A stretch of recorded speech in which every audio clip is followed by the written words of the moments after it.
Hello, everybody. Welcome to Rake the Take, a golf betting podcast hosted by me, Chris Lewis. And this week we're going to be going over the RBC Heritage.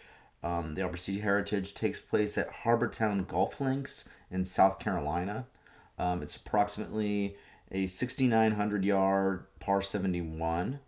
With it being one of the shorter courses on the PGA Tour, I will say that driving distance is definitely not much of a factor this week. You're going to have to kind of go back to some of the other courses that we've looked at recently, like in Florida, like TPC Sawgrass and Innisbrook, PGA National, Waialae, all these kind of courses that really kind of demand precision and accuracy, finesse, with the driver and the approach clubs. I will say also that a short game is also a big factor for this week. You do need to be good around the greens, even though they are playing on these kind of thinner, kind of Bermuda grass greens that are a lot more grainy and close to the ground. So, um, like chipping around the greens is not necessarily something that you're going to see a lot of this week. You're going to see a lot more guys pull out putter around the greens and kind of putt off the green. We've seen a lot of people do that very successfully, like Stuart Sink at this course when he won here several years ago. Um, it's definitely a course that can favor lots of different styles of players, because the longer hitters are forced to sort of play a bit more positional golf. Um, I will say that the rough is not very penal, but accuracy is definitely something that you're going to need this week off the tee. It's not necessarily a place that you can just sort of bomb and gouge, even though it is a shorter course. Um, but yeah, no, I think approach play and short game are really kind of the main skill sets that you need this week. Off the tee is not really something that I'm really factoring very much at all. Obviously, it helps that you can be a little bit more accurate off the tee, but in terms of driving distance, I don't really believe that it is a determining factor for this week. Um, but yeah, now let's just kind of get into the picks. I'm pretty excited for this week. I love Harbour Town, one of my more one of my my more favorite courses, I would say, on the PGA Tour. But yeah, here are the picks. We got Colin Morikawa to start the card. And you can see already that, we're kind of getting right back into the mix of things with Colin Morikawa after a kind of disappointing week at Augusta National. I'm still enamored overall with Morikawa's ball striking. He's been so good on approach, and clearly has just been the best approach player of the season so far. Um, and I think it's just he just looks so absurdly close to winning. Like, if he just could have a good spike week with the putter, I definitely think he would win an event. He's been so close. And I don't see why that can't happen here. He's had two top 10 finishes at Harbour Town. This course should fit his game beautifully, given that it rewards precision and accuracy, which is, the banner of Colin Morikawa's golf game. Um, so I do think that he should do well this week, even though the putting has been regressing a little bit from 2024. It seems like he's now down to the 79th percentile in putting, in comparison to last week. But I still think the improved short game is reality. I don't think that it's gone completely away. Um, so yeah, no, I think he's very close, and I love him at 11-1 this week. I would bet him to plus 750 on the outright odds, especially with Rory McIlroy out this week. I think Morikawa has a great chance to win this event, especially after a disappointing week at the Masters. I highly recommend getting him on placements as well. I think plus 200 for a top five is a great bet. I have 4 units on that. I have 6 units on minus 115 for a top 10. And these are all paid out with ties included. So no dead heat. Uh, just to keep that in mind if you're comparing that to your book. Um, so I really love those odds for those placements. I just think he's going to be in this week, and that this course is such a good fit for him. Um, but yeah, no, I think like, he's kind of the anchor of my betting card this week. As I'm trying some things out differently, and I'll let you know that specifically. That's why I'm a little bit going more into detail with placements this week, instead of I'm trying not to be as exposed on the placement market anymore. I just feel like it's been costing me a lot of units overall. But yeah, after that, Tommy Fleetwood. I think he's a good boomer bust pick, regardless of his win equity on the PGA Tour. I mean, his approach play has been amazing. 97th percentile. Around the green game, 93rd percentile. Still so accurate off the tee. It's just with the putter, can he make enough putts in a week? Because that's really been kind of the main thing that's holding him back from being in contention for a lot of these events. To his credit, he's been a top 20 machine, but you're not really going to find value on top 20s in a designated event on the odds board. So I really like him at 30 to 1. Maybe he could be a first round leader guy as well. I just think that Tommy Fleetwood at this price for this course, it should be a good value. Considering this as well, I mean he's had 3 out of the 5 times he's finished. He's done well here. He's gained strokes putting. All those have led to top 25 finishes.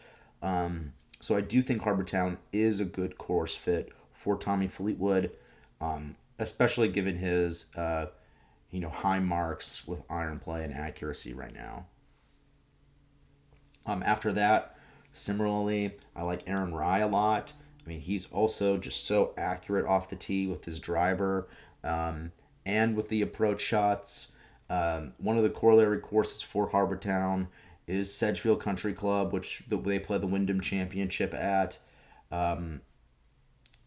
That's the course that Rye won at, if you're not aware. But yeah, he's an awesome ball striker, and it just really comes down to the putting, kind of like with these other guys. Like, if he can just really putt well, I think he's definitely going to be in contention for this event. He's definitely been bet down a lot, though. I got him at 50 to 1, but he was bet down to 35 to 1 at some places. And I would only bet him at anything above 45 at or above 45 to 1. That's kind of my cutoff for that. And I wouldn't really recommend getting him on a placement level, just because you're not really getting that value anymore for where he usually would be at on the betting board, because he was so bet down going into this week. Yeah, moving on from that, Robert McIntyre, I'm on him again. You kind of noticing a theme here, getting back on a lot of guys that I was on at for the Masters. Pretty crazy. But yeah, no, he's back on my card this week. And I find it strange that his outright odds are the exact same this week as they were for the Masters. He had a bad week at Augusta National, by pretty much every account. He was bad on approach. He was bad with putting. But I still view him as a really good player. I mean, he's still a top 20 player on the PGA Tour, talent alone. And I think Harbour Town is a good course fit for him, given his proclivity to succeed on courses that are filled with water hazards. We've seen that this year with his good results at TPC Scottsdale, at Bay Hill, at TPC Sawgrass. The putting has been the biggest weakness for him, but I think he is more of a spike putter than someone who is consistently struggling on the greens. He's still way above the 60th percentile in putting. So I think he's very undervalued this week. After a bad week at a major championship, I would snag his outright at 50 to 1, given that's the same price he was at the Masters. Just doesn't really make a ton of sense to me. But I like his top 5 at 750 and his top 10 at plus 300. I'd put a unit on either of those respectively, given where he's at. I think those are just really good numbers, and I think he could do well this week. JJ Spawn, kind of moving on, we have him. He's a guy that I really consider as a boomer bust pick. he's shown his ability to contend for events over the past year, and his ball striking's been great. Considering the courses that he's been in contention at this year, like Wildlife Country Club, PGA National, TPC Sawgrass, Harbortown rewards all of the same skill sets that those courses do. The one weakness is with the short game. He hasn't improved as much there as someone like Aaron Rai has, which is why Aaron Rai is probably a little bit higher on the betting odds, even though both are kind of playing similarly, just from a statistical standpoint. But, I think he could definitely win this event, and I love him at 70 to 1. He's contended here previously in 2017, so, I'm not guaranteeing that he plays well this week, but at 70 to 1, I think that gives a lot of upside value for somebody that could definitely win this event. And kind of in a similar vein, Davis Thompson, another guy who I bet at the Masters. He's really only contended for one event this year, which was the Genesis. But, like I've been saying, his overall game is great. From tee to green, he's got a complete skill set. He's a great driver, great approach player, great around the greens. It's really just the putter that has just been such a bugaboo for him and over the past month or so.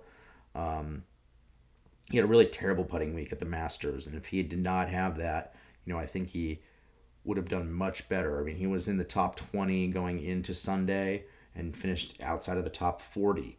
So that's just kind of inexplicable for somebody like him. He should be doing much better than that. And I think, even though Harbortown will mitigate Thompson's distance off the tee, he's still a very accurate player with the driver. And he can be a good putter. We've seen him have spike putting weeks and do great with the putting. So, I could see him winning this event, at 75 to 1. I think that's really worth it just to kind of see.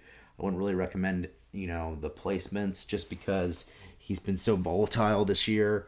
But, I think he will be somebody that you could bet at 75 to 1 and get some value on that. After that, another guy I bet at the Masters, Taylor Pendrith. He missed the cut. Terrible week. His around the green game has been abysmal. After a good year around the greens in 2024. The putting has been hit or miss. A lot of the events where he's lost a lot of strokes putting, but that's kind of bounced back over the past few weeks. And even though Harbortown does kind of mitigate the distance skill set, I do think that he is a good value regardless. He's a great approach player, especially with the longer irons. So even if he's hitting from a bit further away than he is normally given his distance, I still think he's going to be able to kind of create opportunities for himself. And another aspect is given that the kind of graininess on the greens and how you can kind of putt off of them around the green or putt on them off the green. I think he's going to be able to use that a lot more, so that kind of cancels out his lack of chipping ability that's been kind of present this season. So I think with that in mind, that this is a much better of a course fit than you would probably think off the top of your head, given of him being such of a weapon, his distance being such of a weapon. So I do like it. I do like his approach play. I like him at 90 to 1. I think at plus 1,200 for a top 5, that's another solid wager. We just saw him finish in the top 5 at the Houston Open.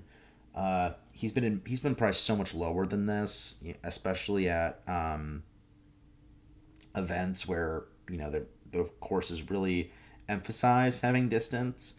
So it makes sense why he's priced this low, especially because he's really not playing all that great. But I do see the upside there, which is how good his ball striking has been this season. I think at 90 to 1 at plus 1,200 for a top 5, I think that's a steal at those numbers given where he's been at lately. And at the same number, I also really like Michael Kim, although I don't really have any placements on for him just because we've also seen some variance in his results this year. But after a solid week at Augusta National, I feel like that 90 to 1 doesn't really make a ton of sense to me. He had a really good week that week. His approach play has been solid. His short game has been very good. I think the main issue with him is really just off the tee. He's not really a difference maker there. He's very average. But I mean, Harbortown doesn't really care about off the tee play all that much as long as you're in a good position. So I think with that in mind, like it should really fit his skill set. I mean, he is a great iron player. The short game should be a major benefit for him. I don't see why he couldn't win this event at 90-1. I think that's just a very solid price for a guy that's been in contention for events this season, including like TPC Scottsdale. He finished tied for second there, and he did well at the Genesis. He's just kind of done well all throughout the season. I really don't see why he couldn't do well this week. API, he finished fourth there. He's done well at the designated events. He's not exactly in the same form that he was kind of leading into API or the Genesis, but he's still playing good overall. So that's why I like him at 90-1, and I'm kind of avoiding the placements just because we don't really know what we're gonna get, but that's just kind of how I see it. So I like him at 90-1, and yeah. And then finally, to kind of conclude my card, I got Jacob Bridgman. And Jacob Bridgman has shown flashes of success this year with top 5 finishes at PGA National and Innisbrook. He's fairly average off the tee. He's only in the 53rd percentile, but he's good on approach. In the 69th percentile is where he ranks there. With the short game, he ranks in the 83rd percentile around the greens and the 97th percentile in putting. So with all that in mind, I mean, this is a phenomenal course fit for him. Even though he's not a great ball striker, he can make up for that on the greens, which is critical at this course. And at 125-1, I think that's a great long shot play. But I'd even recommend more getting on his placements. He's plus 1,600 for a top 5 and plus 650 for a top 10. Even though he has no professional wins, it's hard to say that confidently that he'll be in this event, but he was a 5-time winner as an amateur, and he's also tied 15th at Bay Hill this year, so he has some experience doing well in signature events. I just love the skill set. I think it's a good course fit for him. He'd probably be a much better play if this was not a signature event in terms of winning this week, but from a placement perspective, I don't see why I wouldn't take him. I think he could do great this week, and he, has a little bit of rest after not playing the Masters. So, I think Jacob Bridgman could be a guy that really could surprise this week, just given his overall course fit profile. That's kind of where I'm at this week with the card. Let me just kind of tell you guys again real quick. So I'll go over the guys that I have placements on, and then I'll go over the guys that I are mainly just outright bets. So Morikawa, I have him at 11-1, plus 200 for a top 5, which I have 4 units on, and then I have 6 units on minus 115 for a top 10. After that, Robert McIntyre at 50-1 is my next placement guy. I also have 1 unit on a top 5 at plus 750 and a top 10 at plus 300. For Taylor Pendrith at 90-1, I have him for a top 5 at plus 1200, which is also a 1 unit bet.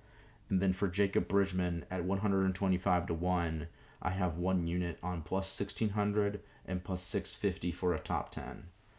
And just for boomer bust outrights, basically, I have Tommy Fleetwood at 30-1, Aaron Rai at 50-1, JJ Spawn at 70-1, Davis Thompson at 75-1, Michael Kim at 90-1, and that's it.